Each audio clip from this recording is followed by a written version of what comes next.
What's up, people? Here we go. It is time to ask ourselves, how much is it going to cost to keep the Seahawks together?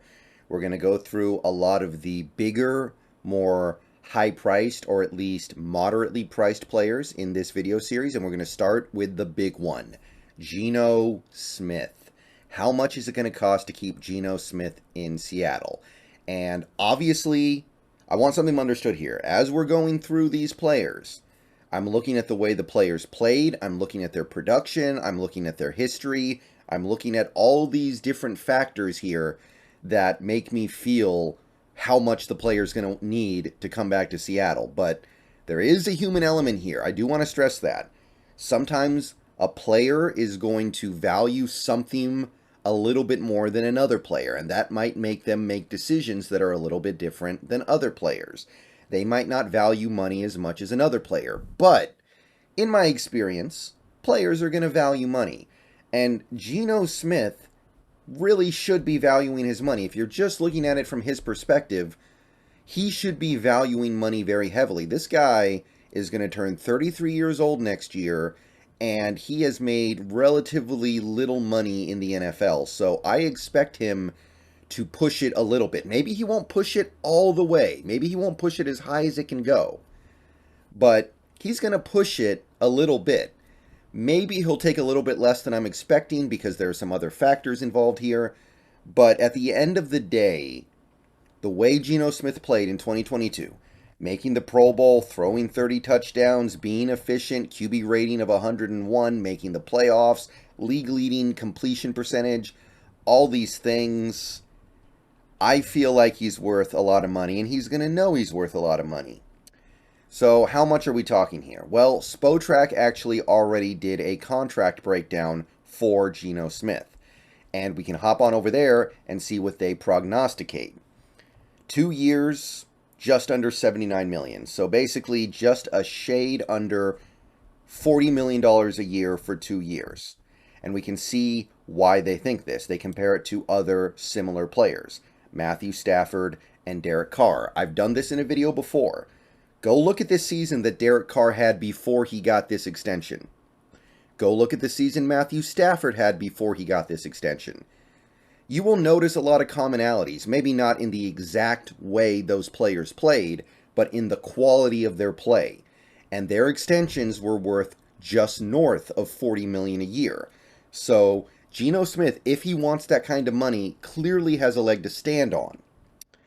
Now, when it comes to trying to figure out what Geno's going to want, I've heard some really ridiculous conversation points from, there have been people on the radio, there have been people in Facebook comments and YouTube comments all over the place suggesting that Geno Smith is somehow going to take a lot less money than this. So from a utilitarian standpoint, let's talk about this, because there was a conversation that was had recently between two guys who were, meant to be taken seriously. These were not just random guys on YouTube. These were not just random guys in a Facebook comment thread or on Twitter. They were saying the price for Geno should be somewhere around 15 to 20 million a year. Okay, yeah. If Geno Smith takes that, then we should build a statue of him outside the stadium immediately, okay? Let's go back one offseason. Let's go back to 2022. Let's go look at the free agent quarterbacks in 2022, just not even a year ago. Who's a quarterback who got in that range of pay? Jameis Winston signed a 2-year, $28 million deal with the New Orleans Saints. 2 years, $28 million. $14 million a year. What did he do to earn the $14 million? What did he do in 2021 to earn that? Played 7 games. 7 pretty good games. 5-2 record. About 1,200 passing yards. 14 touchdowns, 3 interceptions. QB rating was a little above 100. Kind of like Geno. Completion percentage was way down. That's not great. But he gave you 7 good games. Now, the year before that, he barely played. He was a backup. And the year before that, he was in Tampa Bay having the famous 30 for 30 season. 30 and 30. Whatever, however you want to put it. So, he gives you 7 good games, suffers a pretty devastating injury, and then he's out for the year. and you decide to bring him back on $14 million a year. That's what $14 million a year buys you. And this was a year ago. If you reset the salary cap to the levels that they're going to be for the next season to this offseason, Jameis Winston probably gets at least 2 for 30, maybe 2 for 32. So that's what $15 to $20 million a year gets you. A quarterback like a Jameis Winston who had 7 good games and then got hurt. Not a quarterback like Geno Smith who gave you a full good season and then actually made the playoffs, by the way. Otherwise, you could make a decent argument that Winston and Geno should be in similar positions. But availability is kind of a big deal here sometimes, right? So yeah, that's not going to happen. We can do this with other previous off seasons too. Like look at 2021. The highest paid quarterback in free agency that year was Ryan Fitzpatrick. What did he do the year before in 2020? He played okay for the Dolphins. Nothing remarkable here, and that got him $10 million. And this was a guy who was 38 years old, and everybody knew he was about to break down at the time. You go back to 2020. Teddy Bridgewater signs a contract worth $21 million a year for 3 years. $21 million. What did Teddy Bridgewater do to earn $21 million a year for 3 years? Go back to the previous season. He played 5 starts for the Saints, won all 5, played pretty well, good completion percentage, efficient. Actually, somewhat similar to maybe Geno Smith, you could say. Some similarities there. And this was 3 years ago, okay? I just went through 3 quarterbacks who didn't even play half the season the previous year, played probably not as good, but we could say close to as good as Geno Smith, and got those contracts. And now we are years later, the cap is bigger, quarterbacks are getting paid an even bigger chunk of the salary cap. So there's no reason for Geno Smith to be taking the deals that some people are throwing out there. 15 million, 20 million, 25 million. I mean, if Teddy Bridgewater had the season that he had in 2019 now and was a free agent going into this upcoming offseason, based off what he got in 2020, I would expect him to be getting at least 30 million a year. At least. So when Geno Smith gives you the whole season, you got to say Geno's going to get a good amount more than that. By the way, Matthew Stafford's extension was signed when he still had time left on that contract. He still had a year left. He got extended with that contract still having a year on it. So, if anything, he was giving the Rams a little bit of a break because he was getting extended before he hit the market. He was getting extended before he had that extra year where bad things could happen. By the way, a bad thing did happen.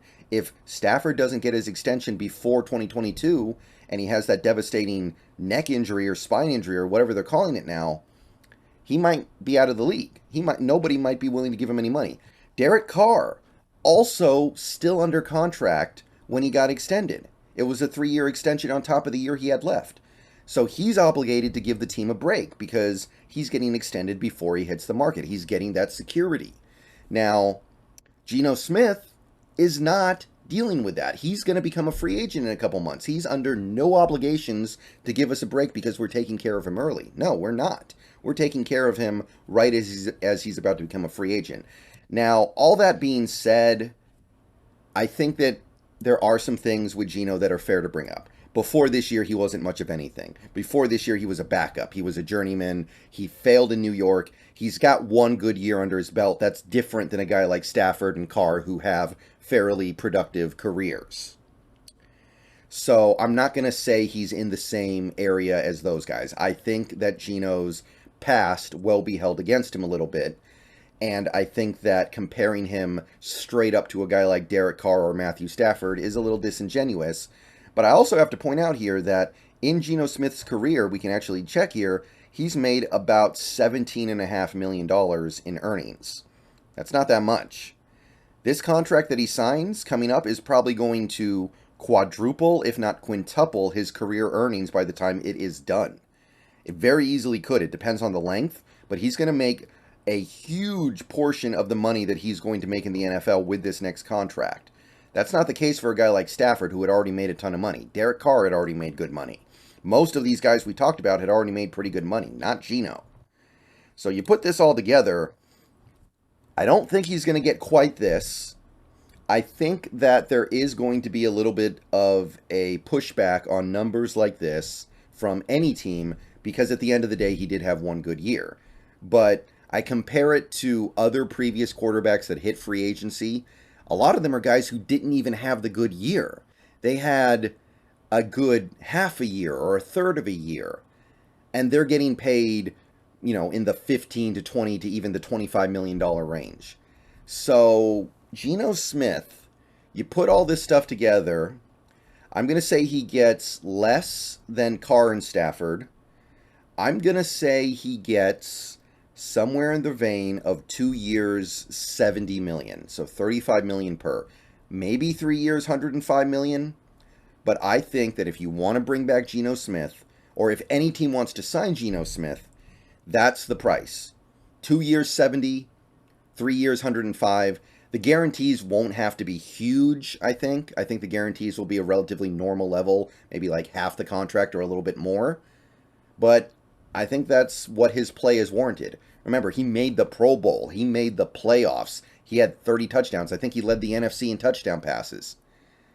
So, would I be okay with that? Yeah, I think I would. I think I would, especially the 2 year variant. Because 2 years, he's not going to be here that much longer. You can let him go in 2 years and have a new quarterback ready to go. So, would I give him 2 years, 70 million? Yeah, I think so. I think he could be better with another year in this offense and with better interior line play and maybe a little depth at wide receiver and running back. He could be even better. So, yeah. Obviously, I'm open to the possibility of trading him, but you can't tell me he's not worth $35 million a year with the way he played last year. You just can't. There's no way you can do it. All right, I will see you guys later. Go Hawks. Let me know what you think down below.